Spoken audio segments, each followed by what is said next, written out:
레알 마드리드가 예상치 못한 반등을 보여주고 있습니다. 현 시점 라리가 1위의 성적과 은바페의 부활은 축구를 보는 모든 이들에게 반전으로 다가왔습니다. 안녕하세요, 끄덕찬입니다. 이번 시즌 레알 마드리드가 굉장히 어수선했습니다. 엘클라시코에서의 대패와 은바페의 부진, 주전 선수들의 연이은 부상으로 자칫하면 맨시티처럼 주저앉을 수도 있겠다는 분위기였으나 최근 7경기 6승 1무의 기록으로 팀이 마주한 악재를 하나하나 덮어가고 있습니다. 오늘은 레알을 반등시킨 주인공이라 생각되는 4명, 은바페, 발베르데, 벨링엄, 비니시우스를 주제로 이들에 대한 이야기를 해볼까 합니다. 끝까지 시청해주시면 감사하겠습니다. 은바페가 살아날 기미를 보이고 있습니다. 정확히 말씀드리면 이미 살아나고 있습니다. 최근 6경기 동안 4득점 2도움으로 경기당 1개의 공격 포인트를 기록했으며 12월 23일에 있었던 세비야전에서 자신이 확실히 부활했음을 알렸습니다. 득점 과정을 보겠습니다. 브라임 디아스가 호드리고에게 공을 내주는데 우리가 봐야 할 건 이들이 아닌 카마빙가입니다. 카마빙가는 디아스와 호드리고의 측면 돌파 속도에 맞춰서 중앙지역 박스 안으로 멈추지 않고 질주합니다. 은바페를 마킹하던 수비수가 카마빙가로 대상을 옮겼고 중앙으로 한 차례 접고 들어오던 호드리고는 그걸 놓치지 않습니다. 즉시 넓은 공간을 확보한 은바페에게 공을 내주었고 은바페는 파리 시절이 생각나는 멋진 중거리 슈팅으로 득점에 성공하며 본인이 레알의 9번 롤에 적응했음을 알렸습니다. 하지만 그는 한 번의 득점으로 멈출 생각이 없었습니다. 은바페가 우측면에 바스케스에게 공을 내주며 동시에 침투하는 디아스의 움직임을 인식합니다. 은바페는 바스케스에게 리턴 패스를 요청했고 공을 받자마자 라인을 깨는 디아스를 향해 원터치 패스를 내주었으며 이 패스는 득점으로 연결됩니다. 최근에 은바페를 통해 확인할 수 있었던 것은 첫 번째, 은바페의 득점력이 살아나고 있다는 것이고 두 번째, 득점력이 살아나자 여유를 되찾은 것이며 마지막은 여유를 가지자 경기장을 보는 시야가 넓어진 것입니다. 은바페가 이렇게 주면 동료를 확인하게 되었다는 것은 수비수에게 수많은 선택지를 강요하게 되었다는 뜻이고 상대하는 입장에서 정말 까다로울 것입니다. 이제 비니시우스, 호드리고, 벨링엄뿐만이 아니라 은바페 또한 득점 행진에 참여하게 되면서 레알 마드리드의 공격 옵션은 한층 더 다양해지게 되었습니다.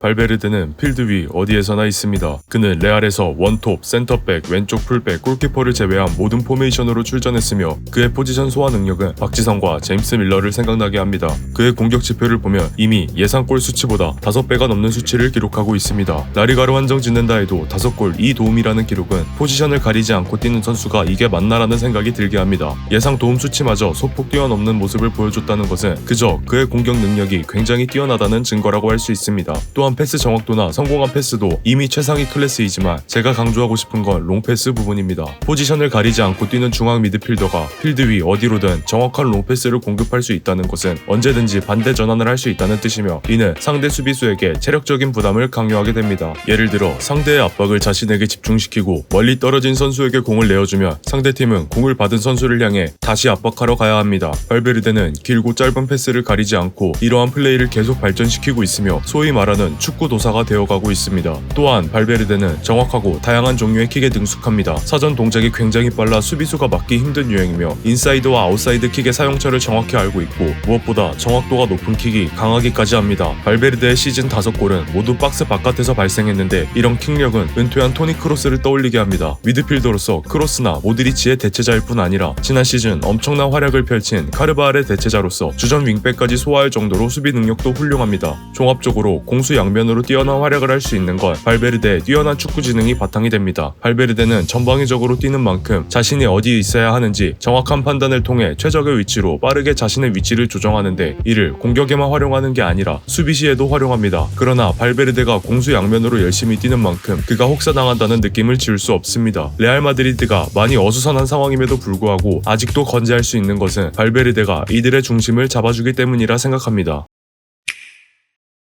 세 번째 챕터의 주인공은 벨링엄입니다. 저번 시즌 원톱이 없는 레알 마드리드의 공격을 겸하며 정말 말도 안 되는 활약을 보여주었습니다. 확실히 말씀드릴 수 있는 건 벨링엄은 에너지 넘치고 잘 뛰어다니는 공격적인 재능이 더 개화된 발베르데라 할 수 있습니다. 적극적인 수비 가담, 빈 공간을 찾아 들어가는 침투와 시야, 이러한 플레이가 정확하게 먹히는 것을 증거로 뛰어난 축구 지능을 가졌다는 점까지 발베르데와 많은 공통점을 가지고 있습니다. 다만 발베르데와 차이점이 있다면 강한 킥력을 가지고 있음에도 정말 필요한 상황이 아니라면 중거리 슛을 잘 차지 생각하지는 않습니다. 개인적인 생각으로 23-24 시즌 가운데 공격수의 역할을 맡음으로 인해서 골대 앞으로의 침투 빈도가 확실히 많아지다 보니 안정적인 마무리를 위해 강한 슛을 자제하는 것이 아닐까 싶습니다. 벨링엄의 저번 시즌 라리가 골 분포를 보면 19골 중 1골만이 중거리 슛이었고, 이를 통해 일반적인 중앙 공격수가 하는 간결한 마무리에 조금 더 익숙해졌다는 느낌을 받았습니다. 어떻게 보면 벨링엄도 발베르데처럼 본인이 제일 잘하는 자리에서 뛰기보다 팀을 위해 포지션을 변경하는 희생을 했다고 볼 수 있습니다. 그럼에도 불구하고 단 한 시즌간의 활약만으로 발롱도르 3순위에 이름을 올리며 본인의 가치를 증명했습니다. 다만 벨링엄도 고쳐야 할 점이 없는 것은 아닌데 경기 중에 화를 내는 모습이 자주 포착됩니다. 감정이 격해질 이유는 여러 가지가 있을 수 있고, 벨링엄이 딱히 이유 없이 화를 내지는 않지만 감정이 격해졌을 때 지나친 항의나 공격적인 행동 등으로 때때로 경고를 받기도 합니다. 실력이 이미 베테랑 선수라 대부분 강구하는 사실이지만 이런 면을 보면 확실히 어린 선수이고 감정적인 부분에서 노련미가 부족한 것을 알 수 있습니다. 따라서 이러한 부분은 팀에 도움이 되지 않으니 고쳐야 할 필요가 있다고 볼 수 있습니다. 멘탈이 잘못되면 어떤 결과를 가져올 수 있을지는 바로 뒤에 설명드릴 선수를 통해 확인이 가능합니다.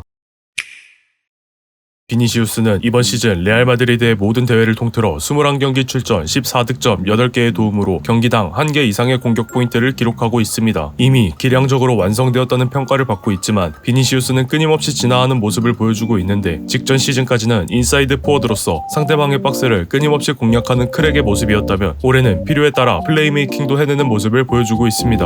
또한 음바페가 많이 침체되어 있을 때 본인이 확실히 골을 넣을 수 있는 상황임에도 불구하고 굳이 음바페에게 양보하여 그를 독려하는 리더로서의 모습도 보여주곤 했습니다. 여기까지 보면 비니시우스가 이상적인 팀의 에이스이자 공격진의 중심이라 할 수 있습니다. 하지만 오늘 이야기 드릴 것은 그의 멘탈적인 부분입니다. 비니시우스가 에이스로서 기량을 만개한 시점부터 그를 수비하는 선수들의 과격한 견제가 늘어나고 상대팀 팬의 인종차별을 포함한 야유가 부쩍 심해졌습니다. 이로 인해 과도하게 멘탈이 흔들린 것인지 최근 들어 별것 아닌 도발에도 쉽게 넘어가거나 경기가 잘 풀리지 않을 때 불필요한 태클을 하는 등 자신을 보호하는 수비적 행위를 벗어난 비매너 플레이가 자주 나오곤 합니다. 비니시우스가 흔히 새가슴이라 불리는 선수들처럼 유독 중요한 경기에서 경기력이 저하되거나 하는 일이 없고, 오히려 경기의 중요도를 떠나 거의 매번 준수한 활약은 깔고 들어가는 유형의 선수이며, 그렇기 때문에 팀이 비니시우스에게 많이 의존하곤 합니다. 그런 비니시우스가 자신의 분노를 참지 못해 경고 누적 혹은 즉시 퇴장 이후 징계성 출전 정지로 이어진다면 이는 본인과 팀 모두에게 악영향을 끼친다는 점을 그가 깨달았으면 좋겠습니다.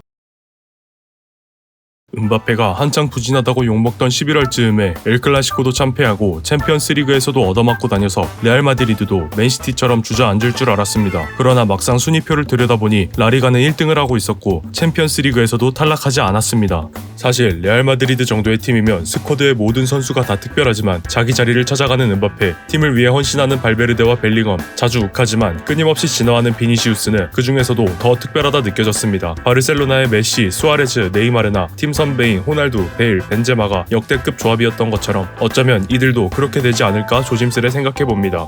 오늘 영상은 여기까지입니다. 끝까지 시청해주신 분들께 감사의 말씀 드립니다. 영상이 유익하셨다면 구독과 좋아요, 알림 설정까지 부탁드립니다.